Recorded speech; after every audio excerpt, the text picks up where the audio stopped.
Hey there! We just wanted to take a moment to thank each and every one of you who have listened, shared, engaged, and sent us love. It means the world to know that we've had the chance to spread even just a little bit of knowledge, insight, and encouragement to you along your health journeys. If you'd like to support the work we're doing, we've created a Patreon page where you can earn some exciting rewards, because being a part of the HIP team isn't just a hobby, it's a lifestyle. Contributions start as low as $1 a month, with each level offering a number of super fun perks, like monthly bonus episodes, Q&As, a portrait drawn by our own in-house artist, and even personal chats with the Health It's Personal team. We created this podcast so that everyone can have the chance to access informative, inspirational, and insightful stories, and your support is a huge step in us reaching those who need it most. We wish we could give you all a big hug, but hopefully this will suffice, at least until we're allowed to hug again. If you love what you hear or are as passionate about health as we are, please visit patreon.com/thehip podcast. That's patreon.com/the HIP podcast. We couldn't do this without you, so thank you again, and thanks in advance for joining our ever-growing HIP family. Hi everyone, and welcome to Health It's Personal. We are nearing the end of our nutrition series, but this week we are so thankful to have award-winning author, writer, educator, and lover of food, Andrew Cotto. Whoop, whoop. He was awesome. He was really fun to hang out with and chat about these topics, for sure. Yeah, and afterward we were super hungry. Yeah. Yeah. He talks about how food not only is nutrition for your physical self, but the idea of sitting around a table and having this wonderful meal and immersing yourself in the culture of eating, how good that is for your overall well-being. And that stems from his Italian-American heritage. And I love how he's expanded on that over the years, too, with all these different world experiences, including even plant-based diets, and putting it all together and just understanding, you know, in the contemporary world we're living in right now, it's going to get a little mixed up sometimes, but to roll with it and still stay true to those values. Zoom dinners. I feel really passionate about this and I love it so much, but I haven't been able to figure it out for myself. But here's what I know. The night that we had our birthday dinner, that I felt so much joy during that night, sitting at that big table, eating a family style meal with like the people that I love. I felt so out of body. It was so great for me. I loved it dearly. And I have students who will talk about like having these elaborate Mexican meals with their family and then having like a dance party and doing all of these things that are cultural and spending time making like tamales. Yeah. What a family experience that is. And it takes all day and all of these things. And I've always felt a little envious of people who've had that because I've never quite been able to emulate it because I don't have culture and food relationship. So we would do like Friday night dinners with Kenna when she was in college just to like get together and have a meal. I wish that I would have taken the time when my kids were young to figure out how to incorporate that into our lives. Yeah. Well, the thing about that specifically with you is you didn't grow up with that. So there's a learning curve there. It took several years for you to find that. And also when you were young, you weren't able to travel to places where they did have that. Right. Then you gave me the opportunity to explore different cultures and countries from a young age. And even just living in Arizona, which is not where you grew up, I spent my weekends and days after school with my Mexican friends and their families, and I would go to their cousins' birthday parties and their graduations and kind of get that experience and bring it home. So we would do tamales on Christmas. I found that when I went to Australia, there was a sense of community there that I was able to get involved in regards to food, and that kind of was a catalyst for my career path. And then coming to New York, I have all these open doors of friends of different cultures and restaurants and experiences. So I feel like even though that wasn't where we started, it's where we've been and it's where we're going. Yeah. What's that like for you, Sean? Like, does your family have a specific relationship to food and culture? Or when you lived in Japan, did any of that kind of come to fruition? So absolutely. And I was just thinking, don't feel bad, because there are so many people out there who don't have those opportunities for whatever reason it might be, including up to, we're not close as a family at all. And some people can't be close with their families, and that's heartbreaking, but it's true. It's a fact. There's so many people who can't have that. So don't ever feel bad if you don't have that. But like you said, you can still move forward and maybe create that for yourself or your family. Friendsgiving. Yeah, Friendsgiving, or, especially in the LGBTQ plus community, there's so many people who cannot. They simply can't. Yeah, exactly. And so it's important to find those new connections and those new traditions. So it's okay to start from scratch. Just like with recipes, right? Yeah, exactly. To start with Japan, because that's easy, it's incredibly important in the culture there, and everyone wants to have you over to their grandparents' house or to a really fun restaurant to experience all sorts of new food. There's this one time when the elders in the community took me out to this really great seafood restaurant, and we ordered this huge fish. I don't even know what fish it was. But they offered me the cheek meat of the fish, which is the best part. Special. I felt very honored because they explained to me how important that was, and usually like the head of the family or the group of friends or the boss gets that. So, but they wanted me to experience that. And so it was really fun going to friends, family houses, and just letting me experience the culture of food, like hot pot or okonomiyaki, or the fun summer things that you do with the little slide that you put the noodles down. It's really fun. So you go, like the grandpa goes out into the forest and chops down a bamboo shoot, and you make this cool slide, and it's just really fun stuff like that. I want to do that.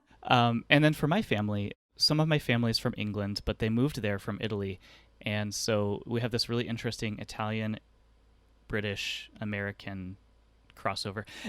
And my grandmother has this weird mix of dishes. She usually doesn't cook British food, because if you know English food, no offense to my lovely friends and family, but it's not always the best, just like American food is not always the best. So she kind of has this mix, and it's often Italian food and dishes, but these family recipes that we'll do, like for Christmas, we'll do this tart recipe or eclairs that it's been in the family for a long time. And it's really fun. Oh, that's nice.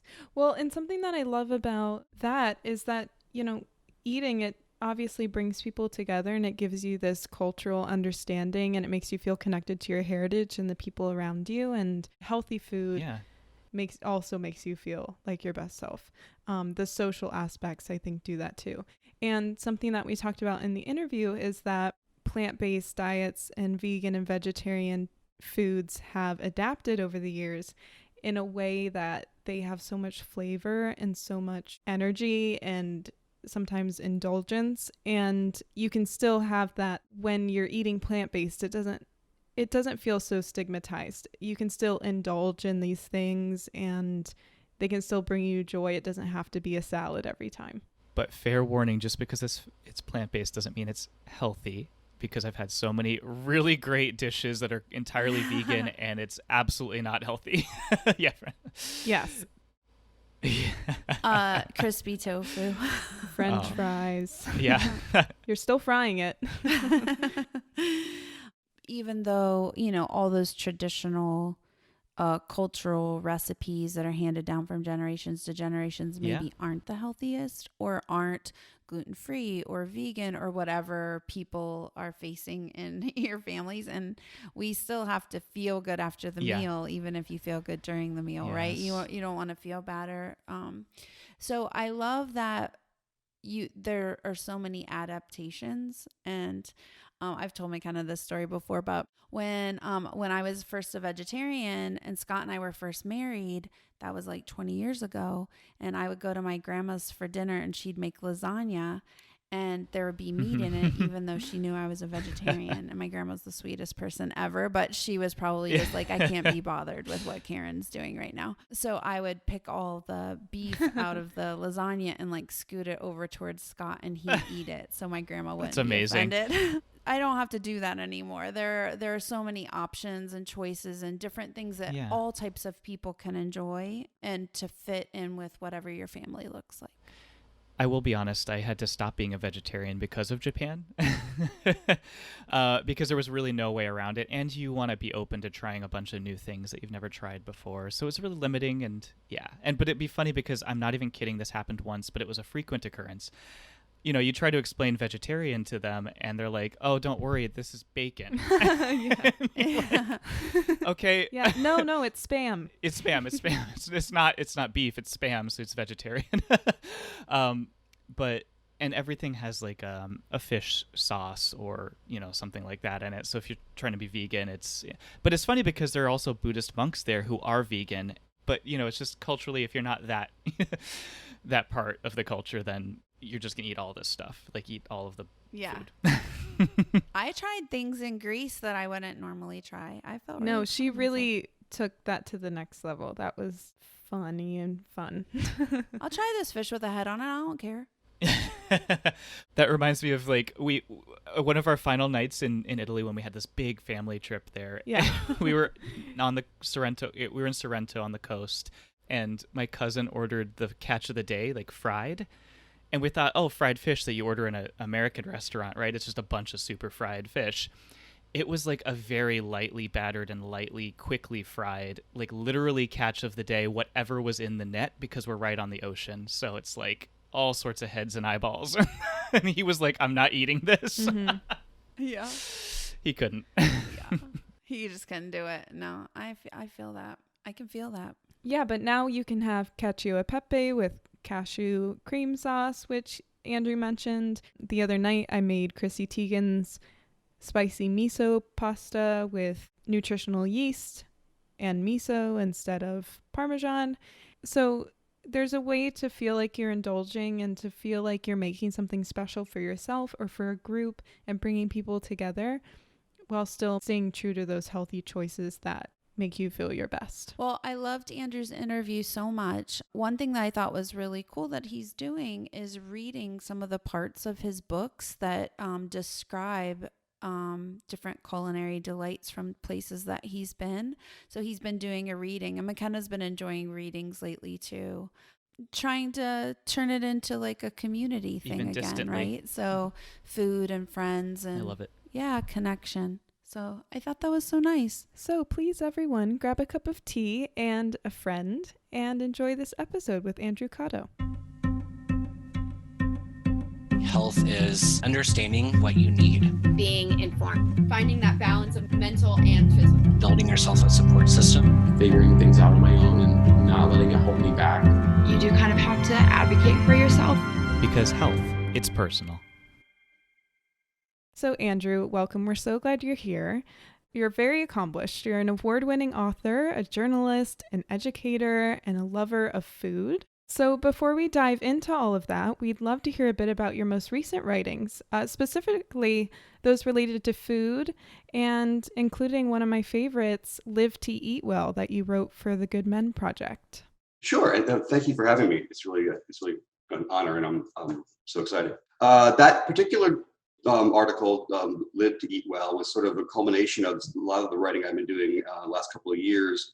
Well, I've always written a lot about food and more, about places to go and eat, and profiles of food personalities, providers of food, purveyors of it, etc. And it just sort of started occurring to me just how why I was so passionate about it. One of the things I write most about. I'm not a food writer by definition, but I was writing a lot about food, and it occurred to me that the reason I was doing that was because I'd become so convinced that the benefits of eating well were beyond just the experience of putting it in your mouth and tasting it as well. And I always loved that part and will always will. Mm-hmm. But there was something beyond that was bigger than that was lending itself towards the experience of wellness beyond the meal itself. Are you talking about an emotional wellness? Absolutely, yes. I think there's obviously the physical part, that you get from the nutrients, etc. But I think there's something I guess medicinal is the wrong term for it, right? But like psychologically medicinal, I think, emotionally medicinal. Yeah. When we take care of ourselves, we put good things into our body, right? So, and I think it works on various levels. There's the joy of it for sure, and I'm happy to talk about that all day long. There's the company that can often come from it, that feeling of companionship that can come from it. But beyond, I think those things that are more, visceral, there is the resonance that lends itself to sort of balance and wellness and contentment. Knowing that we're going to eat well, there is a privilege. It's a really good feeling to know that it provides us with an added level of comfort that I don't think we fully appreciate. Yeah, those intimate conversations that you have when you're eating with someone, the laughter that you share. I love all of that so much. We recently spoke to a natural chef who studied food, community, and culture, and how important it is to eat in relation to the foods of your heritage and the foods you ate growing up. What kinds of things did you eat growing up, Andrew? Well, I came from an Italian-American family here in the New York area. So, it was Sunday, it was required to be at my grandmother's and grandfather's for lunch. There was no soccer game that got in the way, or somebody's birthday party. It was my birthday. It didn't matter. Like you were at Lonnie's house Sunday at noon, suffer the consequences. And we didn't even think about not going, right? I love that so much.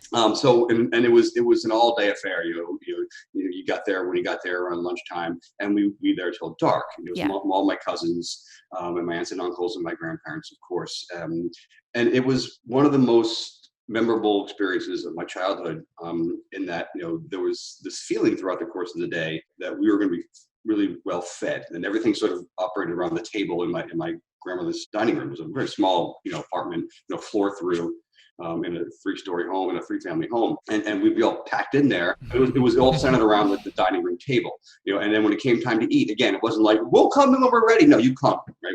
When they say time to come eat, you got yourself in there, cleaned up, and sat down anyway, right? And there was a reverence to it.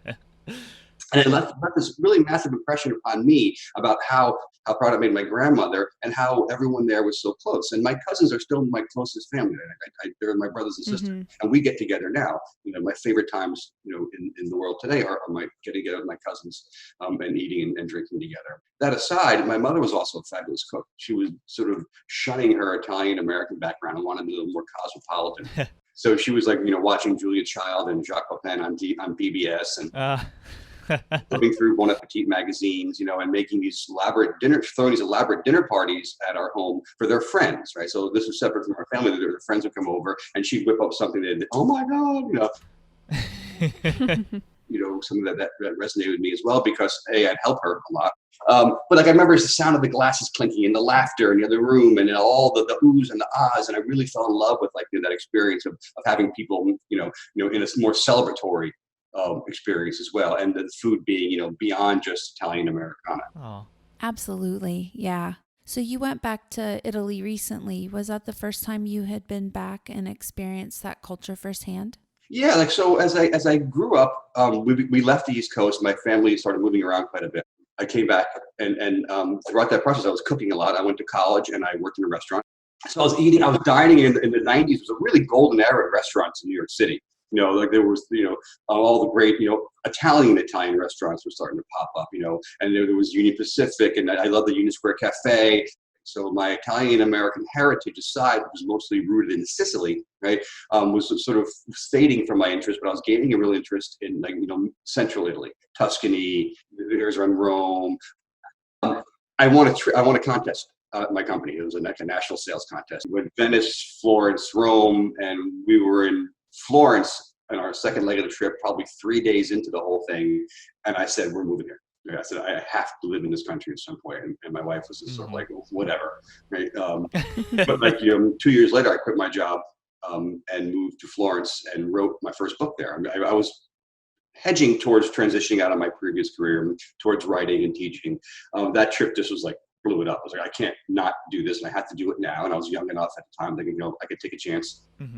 And it changed my life. It changed my life in many ways. But as far as our purposes go, I observed there the quality of life that Italians have. They've got their issues. Don't get me wrong. I'm not going to say Italian is utopia, right? But the Italian people eat and drink very well. And it's not a privilege there, it's a right.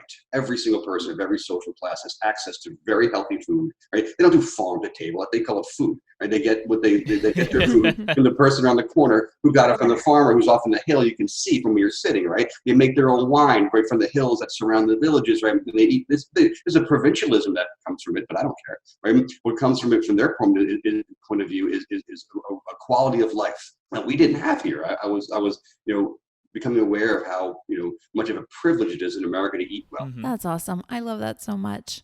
So you have this amazing foundation from your grandparents, and then you have these cultural experiences. How does that translate to the experiences that you have related to food with your own family? I mean, I'm trying to figure that one out. It's hard because their lives are so different than mine as kids. They're so all over the place and doing different things. The idea of like you have to be home at this time every single night for dinner is just so antiquated. Yeah. Right. And I would love to have that experience. It just doesn't work. They're going here, they're going there. They got practice. They're running late. Someone's Ubering home from like Bay Ridge. And the ability to sort of plan meals around there is one where I haven't what I envisioned. Where I always imagined like sitting with my kids and having dinner every night. That said, I mean, they do like food. There's a great anecdote from my daughter was kindergarten. She went home with a girlfriend from school, right? And then this play date turned into a dinner invitation. And the mother said to Sophia, my daughter, Sophia, whatever you want to have for dinner, I'll make it. Pizza, chicken fingers. And she said, lamb chops. He's like, lamb chops? Who feeds you, right? And that's like my daughter's favorite food. So I feel like I'm putting it in there. I just wish I could, do a little bit more. Yeah, I know what you mean. The dynamics are different between parents and grandparents and kids now, right? Back then, if your grandparents told you that you were spending all day Sunday every single week with them, you would say, out of respect, that's exactly what I'm going to be doing. But kids today, if we told them that, they would say, you're out of your mind. I absolutely love when people show affection through food. And it sounds like that's what you do with your own kids. Yeah. And we talk about it a lot. And they see me eating well. Have they been to Italy with you? Yeah. They came with me for the first time 2 years ago. Was my 50th birthday. And we went to Italy. I was there for most of the summer, it seemed. They came over for a week. It was their first time there. And they absolutely loved it. I think they loved the fact that, I'd been talking about it and it's such a big part of my life. And that when they got there, it wasn't overrated. That's so nice. Being in the place that is so connected to your family and to your heritage, it has a strong sort of magnetic pull when you're there. You really feel it. You feel that connection. I'm sure that just feels really special. Yeah. That's sort of the gist of, and it's funny because I didn't really have that so much growing up. Italy was just so esoteric to me, right? A lot of times it happens to people of my generation who come from immigrants or the children of immigrants is that the people who come over want to, detach from that heritage in some ways, right? They feel the stigma of not speaking of the foreign language, of, not being American, but being Italian American or Irish. They've maintained a semblance of the traditions, but they also wanted to separate from it language-wise, right? There was no vacation. No one had any money to go back there and visit. So it wasn't like, we were traveling back and forth and like meeting our cousins from Palermo. They wanted us to be American. That would make them proud. So there was that. Then when you start discovering that later in life, it comes back pretty strong. There is that sort of like real magnetic pull towards it. That's a great word choice. And that's sort of the gist of one of the book I just wrote, Cuisine Tipica. It's about an American who goes to Italy on holiday, and doesn't want to leave. And it's also related in large part to our talks about wellness. He's suffering, he's depressed, right? He gets there, and he's soothed by the food and the wine. I mean, I always have to make this disclaimer that the subtitle is an Italian adventure, but it's not like the Da Vinci Code. It's had to go tearing down alleyways after scrolls to find his family. Emotional adventure. Yeah, it's a gastronomic adventure as much as anything else. An emotional one too. So. If you don't mind, I'd like to shift gears just a little bit. And we know that you've written about so many different areas of food.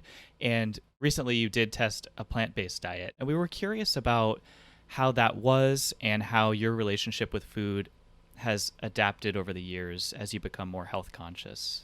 Yeah, and that's been a really fun thing. This was I've been eating better slowly over the years, just like sort of reducing meat. I came back from Italy with a sort of Mediterranean diet. So I always ate really well. I mean, it wasn't like I was like eating buckets of chicken. I was getting more and more curious about different eating lifestyles. A lot of my students were vegan, vegetarian. A lot of my kids' friends were gluten-free, etc. Right? I was sort of becoming conscious of all of these different ways to eat and how much more common it was becoming. Plant-based sort of became really interesting to me. Just coincidentally, there's a magazine called The Beet, B-E-E-T, entirely plant-based Condé Nast publication. Listen, I pitched this idea. How about I just go plant-based for a week? Me, this guy who's writing about lamb chops and sausages and like this, beefsteak and fiorentina. It's like I sort of made my living writing about meat. I stocked up on all these different, roasted vegetables and tons of hummus and nuts and things. And like, just the changing it up was just so fun to do. It was far easier than I thought it was going to be. It was really fun. And I felt so good. I was feeling the different digestive issues. I was sleeping better. I had more energy. What I always feared about, plant-based diets or vegetarian stuff was that wasn't going to be enough to sustain me. And that's the best part about it, I think, is that it just expanded my palate so much. There was so many things that I never would have bothered to eat, even though I went back to eating meat after it was over. I eat much less meat than I did before. Right? I was at the lunch yesterday with a buddy of mine in here in Brooklyn, at an Italian place, and he's like, you know what, you order both of us. Like, cool. I got him the carbonara, and I had a salad of chickpeas and roasted beets. Nice. I was halfway through, like, what the hell are you doing? I was halfway through. Oh my God, what's become of you? Those are like the polar opposites. I know. I was like eyeballing his carbonara for sure. You're like, ooh, lettuce. Lettuce on the menu. I know. Well, I'm having this like chickpea love affair. I'm like, I think I'm gonna it's so good. Yeah. I'm gonna have like a chickpea tattoo. Yeah. Mom's been a vegetarian for many, many, many years. Yeah, back in the day, if you went out to eat as a vegetarian, you could have salad or French fries. And people are being so much more creative about plant-based food now, and it makes it so much more enjoyable to go out and enjoy a meal with your friends. Yeah. Well, and I love to hear people who love food love plant-based food, because I love meat. I have always had this little dream of working in a butcher shop, and I appreciate the culture around it, especially when it's done right and in the right way. But I never cook meat for myself anymore. When I cook at home, I cook primarily plant-based or vegetarian, and then when I go out and it's done right and I know where it's come from, then I feel excited to do that, and that's kind of how I balance it. Yeah, for a long time it was just kind of the young hippie kids thing, and then it was kind of the elitist snobby thing. There's all these little stigmas around it, but it can be so delicious and so good. We when Mom was in town last week, we had vegan pho with essentially a soy protein to replace the pork in the pho, and it was so delicious. And so I love that they're able to do that now. It makes me so happy. Yeah, me too. And I also feel like, I love your idea of like just eating meat out of the house, because cooking meat at home is like, it's hard. It's hard to find it, make it as flavorful as they do in restaurants, because that's their job. Yeah, especially if I'm just one person, I'm not gonna like go all out. I'm not gonna do a rack of lamb. Yeah. Yeah, rack of lamb for one. Well, I do rack of lamb for one, but that's just So you've been a college educator for some time. How have you seen this idea of food and well-being relate to the students you've taught and connected with? My experience is that, comparing it to the previous generation of college students, they're so much, more conscious of what they put in their bodies. The historic college student, late night calzones and all you can eat wings on Tuesday night or whatever. I almost say like gluttony is part of the college experience in the past. And right. I think this new generation of college students are so much more conscious of health. They practice wellness, they meditate, they do yoga. A lot of them are vegans and vegetarians or gluten-free, as I mentioned before. They're so much more aware of their bodies, right? And what allergies they may have, right? No one knew it. I'm sure plenty of kids were gluten-free when I was growing up. But we didn't know what the hell it was. And so they're so much more aware, and there's so many more options too. Absolutely. Yeah, I know. I love that too, because they also know and understand that in order to do well in school, you have to feed your mind. And they're so Yes. much more aware than we ever were. Yeah. Well, and we were driving around Tallahassee recently at the Florida State campus, and we felt so proud of them for having those options for students. I mean, I have a daughter going to college next year. She'll start in the fall. And we were doing the college tour thing, and every single campus we went to had a lot of options, right? And they were like healthy, affordable, diverse. There's. I mean, we had a cafeteria when I was in college with like fried popcorn Yeah. shrimp every single night. And I was really impressed by the amount of attention colleges are paying to that. What is it that you think many people are missing out on in relation to food and culture, particularly in America? Most people don't recognize the value that comes from eating well. A real appreciation for food, like not just like for foodies, right? Mm-hmm. We're getting there, but America isn't a country that necessarily has had a real emphasis on food. We're a fast food nation in many ways. We're been, and we're sort of breaking away from that, which I'm really happy about. I'm seeing the eating habits change over the, certainly in the course of this century. But I still think that most people don't recognize, what a pleasure it is with the experience of eating, eating well, eating good food, eating food people that you care about. Mm-hmm. One of the things I say about why I write is that I want to help people feel less alone. And I think, one way to feel less alone is by eating well with people and making that a priority, right? That's, you don't eat on the way to go somewhere. I mean, I don't want to go to the movies.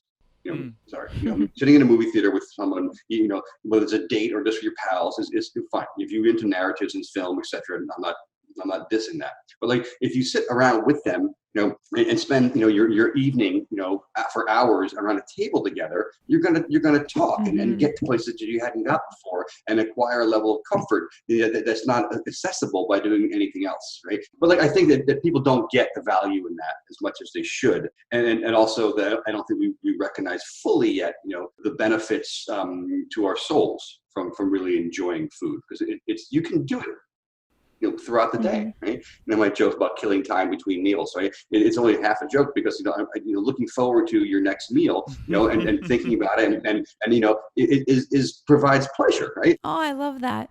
Yeah, McKenna and I will be eating breakfast. We'll look at each other and say, what should we have for dinner? And we felt really bad about that, but no longer. Yep. I feel like that's been especially important lately, because we need those things to look forward to. And that human connection. And I'm sure that there have been generations where they felt like they had to become more American, like you said, and kind of push aside some of their traditions. And I think that's where us as Americans haven't benefited, by opening ourselves up. And I think now people are starting to do that as people are able to travel more and experience other cultures easier, and the world feels a little bit more connected, whether that's through the internet or experience. And so I think that we're starting to make strides in that direction, which is nice. Yeah, I absolutely agree. So we talk about filling our cups here, and I know that food and culture really fill your cup, but what are some things that you do or read or listen to that really get you excited and give you joy? Besides all the writing I've been doing, I've also been doing some reading out loud. I've been hosting a reading series from my kitchen. It's called the Aperitivo Hour Reading So Series. And it was really launched by an inspiration from my cousin and his girlfriend, who were sequestered together up in Boston. They're professional musicians. And they started doing a weekly concert. And I thought how much fun it was for them to bring people together and to feel like we're not so alone and have a sense of community. So I did one from Cuisine Tipica. 6 o'clock. It was a join with a cocktail and an aperitivo.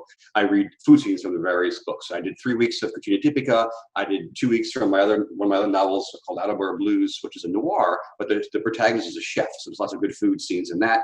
And then I finally did one night from my first book, which is a coming of age story, but the kid's Italian American from Queens. And I read the food scenes from them. And it was all really very successful. And they're all up on my YouTube channel, which is just an Andrew Cotto. And they're on Facebook Live and Instagram Live. And this Saturday night, I'm going to do one from my forthcoming novel, which is a sequel to my noir. It's called Black Irish Blues. And the novel begins with a food scene where he makes bucatini alla matriciana. one of the classic Roman pasta dishes. I'll read that scene, and I'm going to make it on the camera for everyone afterwards. So I'll demonstrate how you make it. So that's certainly been filling my cup as well. That's really cool. That is so much fun. I love it. Yeah, it's been fun. You'll fill your cup, your bowl, your plate. Your stomach, yeah, it's all filling. A lot of filling going on. Awesome. Well, Andrew, this has been so great. It's been such a pleasure chatting with you, Andrew. Thank you so much. Thank you. Okay, take care. Take care. See ya. Have a good day. You too. Bye. Thank you, everyone, for listening to this episode of Health It's Personal. Follow us wherever you get your podcasts for bonus episodes and new releases every Wednesday. The Health It's Personal podcast is produced by me, McKenna Udi, and hosted with the Phronesis Health Initiative team, Karen Shively and Sean Tingle. Special thanks to portrait artist Alexander, musical contributor Bernie Ramke, and to our guests and experts for their kindness and bravery in sharing their stories each week. Please listen, subscribe, engage, and send us topics we can explore that would help you on your journey. Because health, it's personal.